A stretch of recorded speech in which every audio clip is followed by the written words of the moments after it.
It might not have taken them too long to release, but the next Sony flagship has arrived.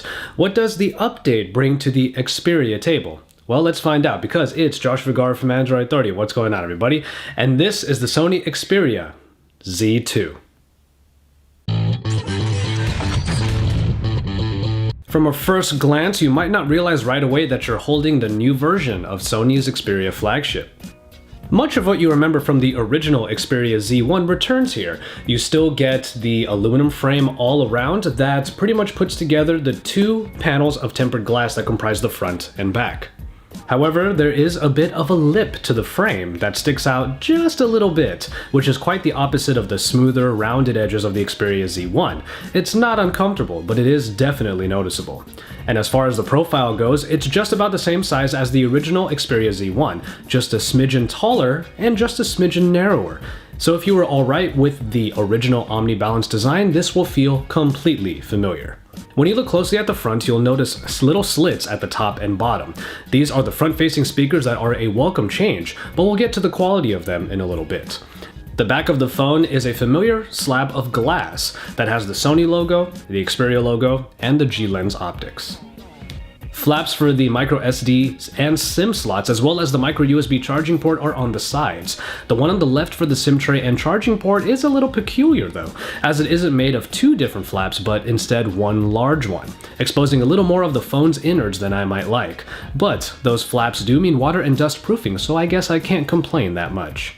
Luckily, this is helped by the inclusion, at least in this version of the phone, of a charging dock that takes advantage of the side pins that, since the Xperia Z, I always thought were not being properly utilized.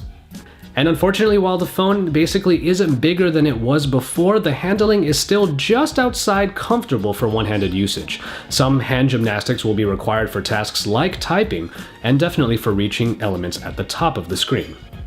If you were hoping to find drastic changes when it comes to the design of the Xperia Z2, well, you're basically just not getting it here. But this is Sony style through and through, and if you like what Sony brings to the smartphone table, then you will find that Sony has kept its own unique identity in the update to their flagship phone. What is impressive about the Xperia Z2 is that they were able to increase the size of the screen without increasing the size of the phone, but there is a reason for that. In the original Xperia Z1, many users were unhappy about the larger than average bezel sizes. So in a pretty brilliant move, Sony got a larger 5.2-inch 1080p display into the new iteration by shrinking some of that extra space. They didn't stop there, however, as the display has added live color LED technology alongside the Triluminous and X-Reality engine. Basically, that means adding extra colors to the IPS matrix, resulting in a display with an even wider color gamut. What might have been slightly washed out before is now incredibly vivid, and the most striking change for any Xperia follower is the much better viewing angles.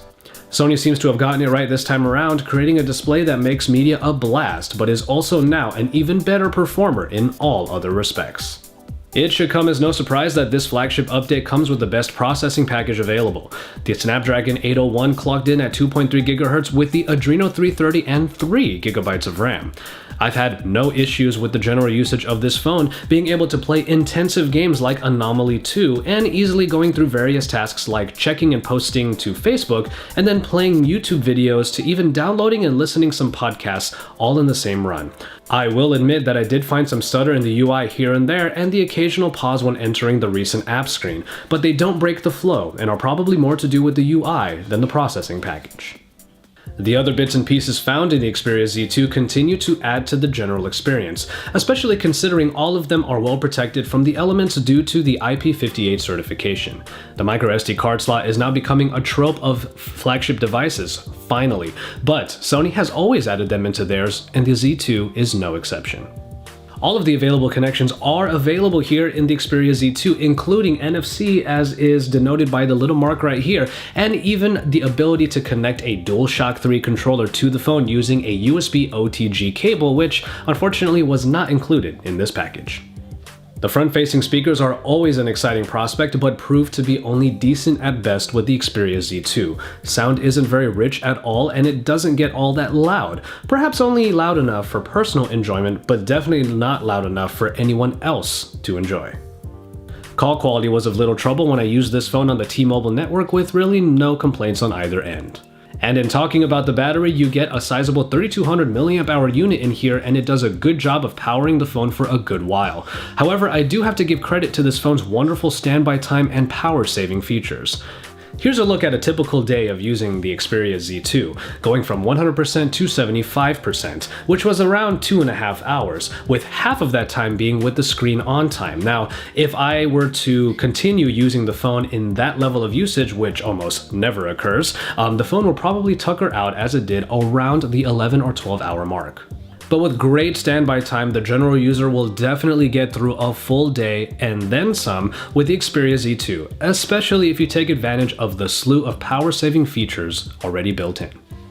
Sony made a bit of a splash by putting a powerful 20.7 megapixel f2.0 G lens in the Xperia Z1 that turned out rather lacking in the processing department. Is there a worthwhile update in this new version? Well, first let's talk about the app, which retains the general look and menus including the mode selector. 4K video, Vine recording, time shift, and augmented reality apps are all available to add more fun to your smartphone photography. Admittedly, some of them are more useful than others. Superior Auto, which I generally believe to be a good automatic mode, returns, but it still holds the limitation of only working with 8 megapixels or lower. The manual mode allows for a bit of freedom, but the most notable change is the addition of a 15.5 megapixel 16:9 setting. Now, I almost never shoot at 4:3, so finally being able to at least somewhat take advantage of the high megapixel count is a big deal to me. But the other side of the coin is that you can't select scene modes in any setting over 8 megapixels. And as far as the picture quality goes, there has been improvement, as the darker areas that used to be all smudgy in the Xperia Z1 are definitely less so here. The level of grain is still pretty high though, but color does tend to be captured pretty well, and great pictures are definitely possible with the G lens. The low aperture you're working with will get you some really nice bokeh backgrounds, but it also requires you to be pretty precise with your focal point. The level of detail you can get when focused perfectly is there, while other spots seem to be blurred, but are really just being treated outside of the aperture level. The super large 20.7 megapixel pictures can yield great shots, but without scene modes to better take advantage of your situations, you're left with basically just a huge raw capture of your scene. And without an exceptional level of sharpness to them to justify cropping, this kind of dulls the high megapixel excitement.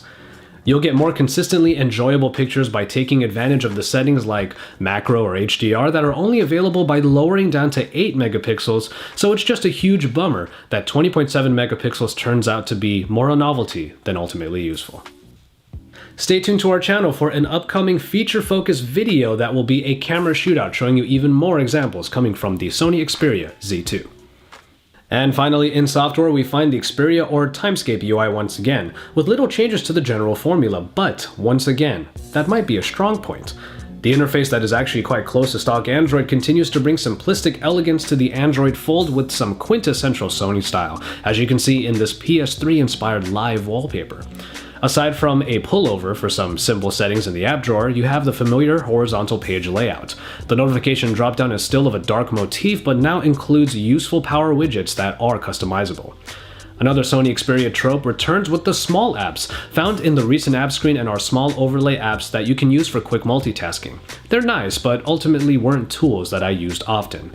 And finally, Sony adds in their own media apps like the Walkman, which was always attractive to me and would be used if my music wasn't already in the cloud. The Album Gallery app also, and the Movies app, does include a nice connection to a podcast aggregator that I actually found quite useful. Now, all of these apps connect to Sony's own unlimited media shop where you can buy movies and music. Aside from the occasional stutter that I already mentioned earlier, the UI found in the Xperia Z2 is another example of how when you keep it simple, you keep it fast. The Xperia UI does capture the essence of the stock Android experience without adding too much to the general formula, and also, it still flies the Sony flag proudly. While we don't know the exact details of the Xperia Z2's release in the States, it's probably going to come to T-Mobile. But until then, you can get your hands on an unlocked Sony flagship for the high premium of at least $700. And so, there you have it, the Sony Xperia Z2. Is this a big leap from the original Z1? Plainly put, it is not. The better screen, updated software, and only somewhat enhanced camera experience, however, do seem to fit with this 6-month window between releases that Sony apparently wants to show us that if it isn't broke, you don't really have to fix it. If you really loved the Xperia Z1 and are in line for an upgrade, you'll probably like this update to the phone that you enjoy. New users can come straight to the Z2 if they want to remain on the bleeding edge, or they can look to the Z1 for a slightly cheaper but also slightly lesser experience comparatively. In the end, Sony continues to move forward and get it right with their Xperia flagships, and it looks like they're perfectly happy doing so, little by little. So as always, thank you guys very much for watching, and I hope you enjoyed this review of the Sony Xperia Z2. Is it a big update from the Xperia Z1? No, not by a long shot. But is it still a good phone?